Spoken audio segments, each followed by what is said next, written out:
Hello. If you're suffering from colds or some form of a deficiency in minerals, particularly zinc, one of the more common symptoms is that you had inability to smell properly and to taste food and to enjoy them in the end.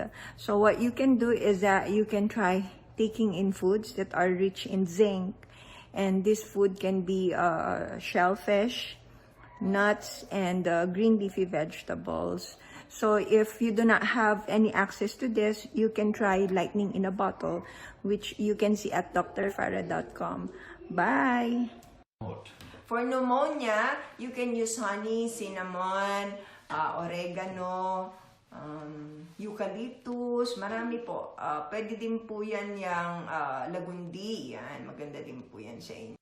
What about for severe cough and colds with fever? Okay, I have already tackled this several times.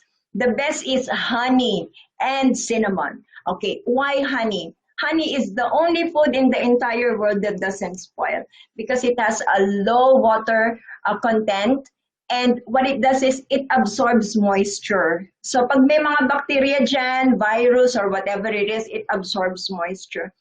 And it is very good for an anti-inflammatory. It has an anti-inflammatory property.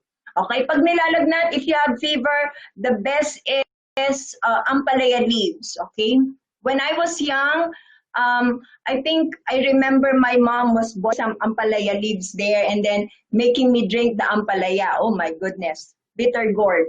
My husband doesn't like bitter gourd. Yeah. So for colds, okay, you can have nasal drops. How do you make nasal drops? In a distilled water, you put like a couple or a pinch of salt. Konti lang naman, siguro mga 10 cc ng distilled water and then a pinch of salt, sea salt, preferably sea salt.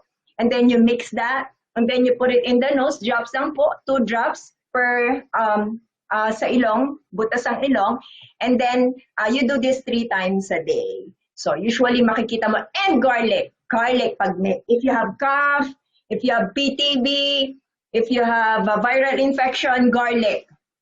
How do you do garlic? Okay?